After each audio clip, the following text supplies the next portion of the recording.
ओम नमः शिवाय। दोस्तों, फरवरी का दूसरा प्रदोष आने वाला है। इस प्रदोष को बुध प्रदोष के नाम से जाना जाएगा। इस महीने के शुक्ल पक्ष की त्रयोदशी तिथि को दूसरा प्रदोष पड़ रहा है। प्रदोष व्रत बुधवार को पड़ रहा है, इसलिए इसे बुध प्रदोष व्रत कहा जाएगा। इस दिन भगवान शिव और माता पार्वती की आराधना की जाती है। धार्मिक मान्यता है कि प्रदोष व्रत करने से साधक के सुख और सौभाग्य में वृद्धि होती है। इसलिए आइए जानते हैं प्रदोष व्रत की सही तिथि, पूजा की विधि, उपाय, मंत्र और शुभ मुहूर्त। 21 फरवरी 2024 को दिन में 11:27 से त्रयोदशी तिथि आरंभ हो जाएगी। त्रयोदशी तिथि समाप्त होगी 22 फरवरी 2024 को दिन में 1:21 तक। इसलिए उदया तिथि के अनुसार प्रदोष व्रत 21 तारीख को किया जाएगा। प्रदोष व्रत के पूजा का मुहूर्त होगा 6:02 शाम से 8:33 तक। इसकी अवधि 2 घंटे 31 मिनट की है। इस अवधि के दौरान ही हमें भगवान भोलेनाथ की पूजा अर्चना कर लेनी चाहिए।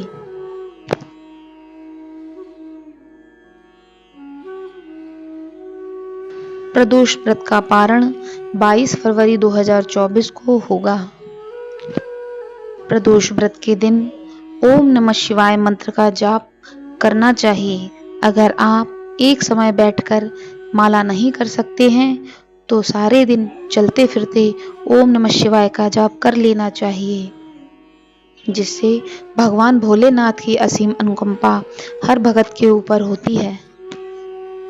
प्रदोष व्रत माता पार्वती और शिवजी को समर्पित है।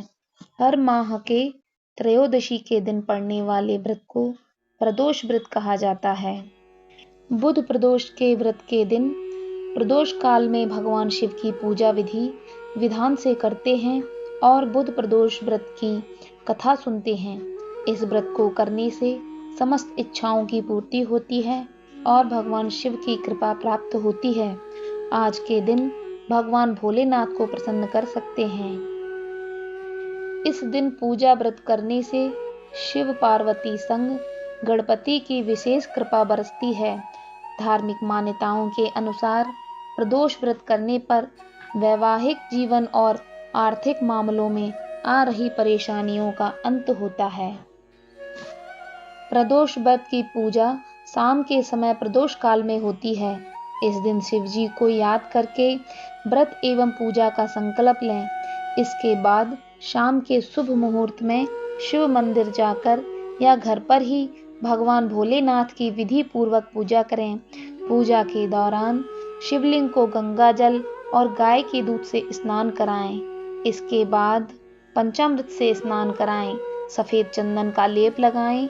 महादेव को बेलपत्र, भांग धतूरा, शमी का पत्ता, सफेद फूल, शहद, भस्म, शक्कर आदि अर्पित करें। इस दौरान ओम नमः शिवाय मंत्र का उच्चारण करते रहें। इसके बाद शिव चालीसा का पाठ करें और बुध प्रदोष की कथा पढ़ें। फिर घी का दीपक जलाएं और शिवजी की आरती करें। इसके बाद पूजा का समापन क्षमा प्रार्थना से करते हुए शिवजी के सामने अपनी मनोकामना व्यक्त कर दें। इसके अगले दिन सुबह स्नान आदि के बाद फिर शिवजी की पूजा करें। फिर सूर्योदय के बाद व्रत का पारण करें। प्रदोष व्रत की पूजा सामग्री: गंगा जल से भगवान शिव को अभिषेक करें। दूध, आक के फूल, बेलपत्र, धूप, दीप, अक्षत रोली, मिठाई और अन्य पुष्प, सफेद चंदन आदि सभी चीजों की जरूरत होती है। जल से भरा हुआ कलश, बेलपत्र, धतूरा, भांग और आरती करने के सामान की जरूरत होती है। इसके साथ ही माता पार्वती को सुहाग और चुनरी का सामान भी चढ़ा सकते हैं। हिंदू धर्म के अनुसार प्रदोष व्रत कलयुग में अति मंगलकारी और शिव कृपा प्रदान करने वाला होता है। माह की त्रयोदशी तिथि में सायंकाल को प्रदोष काल कहा जाता है। मान्यता है कि प्रदोष के समय महादेव कैलाश पर्वत के रजत भवन में इस समय नृत्य करते हैं। और देवता उनके गुणों का स्तवन करते हैं। जो भी लोग अपना कल्याण चाहते हों यह व्रत रख सकते हैं। प्रदोष व्रत को करने से सब प्रकार के दोष मिट जाते हैं। प्रदोष व्रत विधि के अनुसार दोनों पक्षों की प्रदोषकालीन त्रयोदशी को मनुष्य निराहार रहें। निर्जल तथा निराहार व्रत सर्वोत्तम है, परंतु यदि संभव न हो तो नक्त व्रत करें। पूरे दिन सामर्थ्यानुसार हो सके तो कुछ न खाएं, नहीं तो फल लें। अन्न पूरे दिन नहीं खाना चाहिए। सूर्यास्त के थोड़े से 72 मिनट उपरांत हविष्यान्न ग्रहण कर सकते हैं। शिव पार्वती युगल दंपति का ध्यान करके पूजा करके प्रदोष काल में घी का दीपक जलाएं। बुधवार के दिन इस व्रत का पालन करने से सभी प्रकार की कामना सिद्ध होती है। बुध प्रदोष की कथा के अनुसार एक पुरुष का नया विवाह हुआ। विवाह के 2 दिनों बाद उसकी पत्नी मायके चली गई। कुछ दिनों के बाद वह पुरुष पत्नी को लेने उसके यहाँ गया। बुधवार को जब वह पत्नी के साथ लौटने लगा तो ससुराल पक्ष ने उसे रोकने का प्रयत्न किया कि विदाई के लिए बुधवार का दिन शुभ नहीं होता, लेकिन वह नहीं माना और पत्नी के साथ बैलगाड़ी में चल पड़ा। विवश होकर सास ससुर ने अपने जमाई और पुत्री को भारी मन से विदा किया। नगर के बाहर पहुंचने पर पत्नी को प्यास लगी। पुरुष लोटा लेकर पानी की तलाश में चल पड़ा।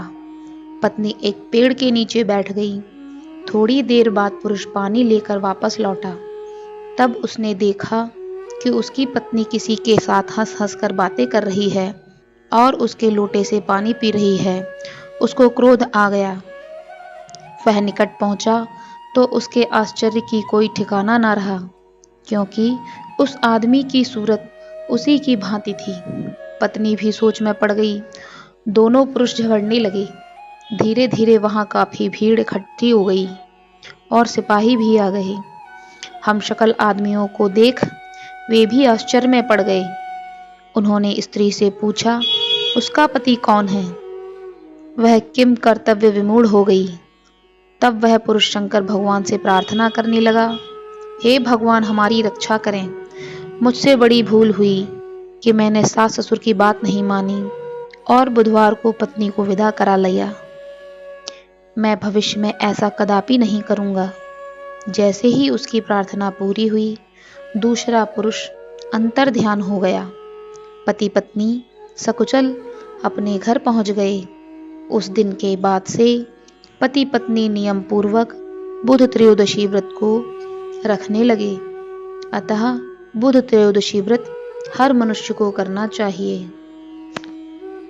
प्रदोष व्रत के बारे में दी गई जानकारी अगर आपको अच्छी लगी हो तो हमारे वीडियो को लाइक कर दीजिए और इसी तरह की वीडियो आगे पाने के लिए हमारे चैनल को सब्सक्राइब कर लीजिए, जिससे हम आपके लिए नित्य ही इस तरह के व्रत और पूजन से जुड़ी हुई जानकारी की वीडियो लाते हैं। हमारी नोटिफिकेशन आपके पास सबसे पहले पहुंचेगी, तो प्लीज़ हमारे वीडियो को सब्सक्राइब कर लीजिए। धन्यवाद।